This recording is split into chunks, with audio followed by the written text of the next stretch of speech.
பலத்த கரவொலியோடு சுமையானதே என்ற அணிக்கு தன் கருத்துக்களை வழங்க கவிஞர் இனியவன். நடுவர் உள்ளிட்ட அவைக்கினுடைய பணிவான வணக்கம்.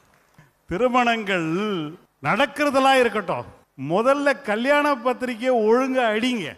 ஏன் இப்ப இந்த இவர் அடிக்கிற மாதிரி பத்திரிக்கை அடிக்கிறான்? நிகழும் பார்த்திபாண்டு ஆவணி திங்கள் 20ஆம் நாள் திருவளர் செல்வன் சிவராமனுக்கும் திருவளர் செல்வி ராஜேஸ்வரிக்கும் நடைபெறும் திருமணத்திற்கு சுற்றம் சூழ வந்திருந்து வாழ்த்தியருள வேண்டுகிறேன். தங்கள் நல்வரவை விரும்பும் ரகுராமன் ரகுராமன் ரகுராமன். நெஞ்சிருக்கு வரையில சிவாஜி கணேசன் பாடுவார். இன்னைக்கு இந்த மாதிரி பத்திரிக்கை அடித்து கொண்டு போனால் வாங்கி பார்த்துட்டு கல்யாணம் எத்தனை மணிக்கு எங்கே அப்படின்ட்டு இன்னைக்கு தலையை காட்டுற வேலை தான் செய்கிறானே ஒழிய எவன் வந்து கல்யாணத்தில் வந்து ஆசீர்வாதம் பண்ணுறான். பெரிய பத்திரிக்கைலாம் இன்னைக்கு யாரும் அடிக்கிறது இல்லை. இல்லை, போன வாரம் எனக்கு ஒருத்தன் பத்திரிக்கை வச்சான். அந்த பத்திரிக்கையோட தலைப்பு என்னையா விசேஷம்? கல்யாணம். யாருப்பா மாப்பிள்ள? ராக்கி. யாருப்பா பொண்ணு? பப்பி. இப்படிக்கு ராக்கி வெர்சஸ் பப்பி. இதுனா கல்யாணமா இல்ல நாய்க்கு கல்யாணம் பண்ணுறீங்க? இல்லை, ஹரி பாலகிருஷ்ணன் வந்து பெரிய அறிவியல் அறிஞர், இஸ்ரோக்கெல்லாம் வேலைக்கு போகலாம் தம்பி. கேட்குறான், நாங்கள் தானே எழுந்து நடந்தால் சந்தோஷம் இல்லையா? நாங்களே டவுசர் போட்டுக்கிட்டா சந்தோஷம் இல்லையா? நாங்களே பொண்ணு பார்த்தா சந்தோஷம் இல்லையா? தம்பி ஒன்று தெரிஞ்சுக்கோ, உனக்கு முன்னாடி 25 வருஷத்துக்கு முன்னாடி கல்யாணம் பண்ணவன் நான், புரியுதா? நீ நல்லா கவனிச்சு பாரு. கல்யாணம் ஆன பெண்கள் இந்த 2 பக்கம் வகுடு எடுத்து நடுவில் பொட்டு வைப்பாங்க. எதுக்கு தெரியுமா நடுவர் அவர்களே?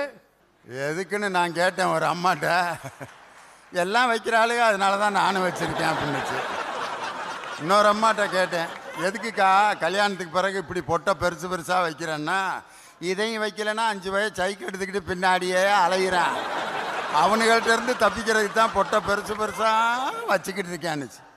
அதுக்கு என்ன காரணம்னா, பெரியவங்க சொல்கிறாங்க, வலது பக்க வகுடு பிறந்த வீடு, இடது பக்க வகுடு புகுந்த வீடு, 2 வீட்டுக்கும் மங்களத்தை தர வேண்டும் என்பதற்காகத்தான் தமிழ் பெண்கள் அந்த இடத்துல பொட்டு வைக்கிறாங்க. ஒவ்வொரு சடங்குலையும் ஒரு பொருள் இருக்கியா அப்படின்னு உங்கள் கல்யாணம் போது சொல்லியிருக்காங்க. எப்படி ஏமாத்திருக்காங்க பாருங்க. 25 வருஷத்துக்கு முன்னாடி என்கிட்ட எப்படி தான் சொன்னாங்க. அப்புறம் தான் தெரிஞ்சுது இது மாமியா இது மருமகம் 2 அடிச்சு சண்டை போட்டதுல புருஷங்காரன் சிந்திய ரத்த துளி தான் அந்த நடுவில் இருக்கிற சிவப்பு தடத்தை. நீங்க நல்லா கவனிச்சிங்கன்னா அது ஹைவேஸ் ரோடு மாதிரியே இருக்கும். இதுல வேற அவர் சொல்றாரு, நாங்களே தேடினா. முதல்ல தம்பி வானா தம்பி, உனக்கு தெரியாதுடா அப்பா, இந்த ஊர்ல தான் பொண்ணு எடுத்தேன், இந்த ஊர்ல தான் நான் படித்தேன், என் கூட ஒருத்தன் படித்தான், அவனை ஒரு நாள் அடித்தேன். திருவள்ளூர்காரங்க வித்தியாசமாக இருக்கணும், திருப்பி அடிக்காமல் என்னையாட அடிக்கிற உன் வாழ்க்கை அடிக்கிறேன்னு சொல்லிட்டு அவன் தங்கச்சி என்னை கட்டி கொடுத்தான். ஆனால் இன்ன நாள் வரைக்கும் நாங்கள் சந்தோஷமாக இருக்கோம். ஆனால் நீங்கள் பண்ணுற கல்யாணத்தில் நீங்கள் வாடுறீங்களா? 1000 கஷ்டங்கள் இருந்தாலும் சரிங்க சார், ரொம்ப முடியாமல் ஆஃபீஸில் ப்ரெஷர் எல்லாம் தாண்டி வந்தோடனே வீட்டுக்கு வந்தோடனே அப்படியே வந்து வெறுத்து போய் ரிசைன்மெண்ட்டு போயிடலாம் அப்படின்னு வீட்டுக்கு வந்தோடனே மூஞ்ச பார்த்தாலே பெண்கள் கண்டுபிடிச்சிருவாங்க. எங்கள் பசங்க நாங்கள் கட்டின அந்த தலைமுறை சொல்கிறேன். என்ன மூஞ்சி சரியில்லை, இஞ்சி துண்ண குரங்கு மாதிரியே இருக்குது, விடியா பார்த்துக்கலாம் விடியா பார்த்துக்கலான்ற ஒற்றை வார்த்தையை இன்றைக்கு இருக்கின்ற பெண்கள் சொல்கிறாங்களா இல்லை இன்றைக்கு பிள்ளைங்க சொல்கிறாங்களா? சார் நீங்கள் என்ன சொல்கிறீங்க, கல்யாணம் ஆனோன்னு எங்கள் 2 பேரும் நாங்கள் டீப்பாக லவ் பண்ணுறோம், பண்ணுங்கோ, we are standing the own legs. ஆமாம், நாங்களாம் பக்கத்து வீட்டுக்காரன் காலை வாங்கி வச்சு நின்றுக்கிறோம், நீங்கள் உங்கள் சொந்த காலிலே நில்லுங்கோ. அப்புறம் ஒரு 6 வருஷம் கழிச்சு சொல்கிறாங்க, எனக்கும் அவருக்கும் கெமிஸ்ட்ரி ஒர்க் ஆகல. ஏய், கெமிஸ்ட்ரி ஒர்க் ஆகலன்னா ஃபிசிக்ஸ் படி இல்லை மேக்ஸ் படி. இதுக்கு ஒரு 3 பேர் சப்போர்ட் வேற. எனக்கு கல்யாணம் நடக்கும் போதெல்லாம் கேமராமேன் இருந்தாங்க, ஒரே ஒரு ஆள் தான். அவரே கேமரா தூக்க, வீடியோ கேமரா இப்படி வச்சுக்காரு, ஸ்டில் கேமரா இப்படி வச்சுக்காரு, மாப்பிள்ள ஸ்மைல் அவன். ஆனால் எங்கள் கேமராமேன் நல்ல கேமராமேன். ஏன்னா 8 ரூபா தான் காசு கொடுத்துருந்தேன், அதுக்கு மேலே காசு இல்லை. நான் சொல்லிட்டேன், இந்த பாரு இப்படி தட்டினா தொடையில் தட்டினா கிளிக் பண்ணு, இல்லைனா வெறும் ஃப்ளாஷை விட்டு அடி. கல்யாண ஆல்பம் வந்தோடனே சந்தோஷமா பார்க்குறோம். நீங்க என்ன பண்றீங்க? கல்யாணத்துக்கு முன்னாடி ப்ரீ வெட்டிங் ஷூட், அதுல எதெல்லாம் பார்க்கணும், புருஷன் பார்க்கணுமோ அதெல்லாம் கேமராமேன் பார்க்கறான். எதுக்குடா அதை நடத்துறீங்க? வெக்கமா இல்லையா? சரி விடு. அடுத்தது கல்யாணம் முடிஞ்ச பிறகு ஹனிமூன் போறாங்க. போங்க. ஹனிமூனுக்குலாம் யார் யார் சார் போனோம்? புருஷன் பொண்டாட்டி போகணும். மாமியார் மாமன் கூட மாமனார் கூட போறது கிடையாது. இவன் கேமராமேனை கூட்டின்னு போறான். அங்கே என்னடா பண்ணுவீங்க? அவன் எதுக்கு கூட்டு போறீங்க? சரி அதை விட்டு தொலை. அதுக்கப்புறம் அந்த புள்ள கர்ப்பமாகுது.